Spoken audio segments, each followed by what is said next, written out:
പ്രധാനമന്ത്രി നരേന്ദ്രമോദിയുടെ സന്ദർശനം കണക്കിലെടുത്ത് ഗുരുവായൂർ ക്ഷേത്രത്തിൽ 17-ന് രാവിലെ 6 മുതൽ 9 വരെ വിവാഹങ്ങൾക്ക് അനുമതിയില്ല. നേരത്തെ ബുക്ക് ചെയ്ത വിവാഹങ്ങൾ രാവിലെ 6-ന് മുൻപോ 9-ന് ശേഷമോ നടത്തേണ്ടി വരും. പോലീസ് ഇത് സംബന്ധിച്ച് വിവാഹ പാർട്ടിക്കാർക്ക് നിർദ്ദേശം നൽകി. നടനും BJP നേതാവുമായ സുരേഷ് ഗോപിയുടെ മകളുടെ വിവാഹ ചടങ്ങിൽ പങ്കെടുക്കാനാണ് മോദി എത്തുന്നത്. രാവിലെ 8-ന് ശ്രീകൃഷ്ണ കോളേജ് ഗ്രൗണ്ടിലെ ഹെലിപാഡിൽ മോദി ഇറങ്ങും.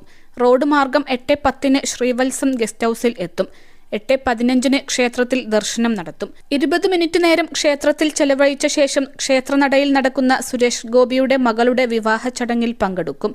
പ്രധാനമന്ത്രിയുടെ സന്ദർശനം കണക്കിലെടുത്ത് കനത്ത സുരക്ഷാ ക്രമീകരണങ്ങളാണ് ക്ഷേത്രനഗരിയിൽ ഒരുക്കുന്നത്. വെള്ളിയാഴ്ച SPG കമാൻഡോസ് എത്തും. നഗരത്തിൽ രാവിലെ 6 മുതൽ ഗതാഗത നിയന്ത്രണം ഉണ്ടാകും.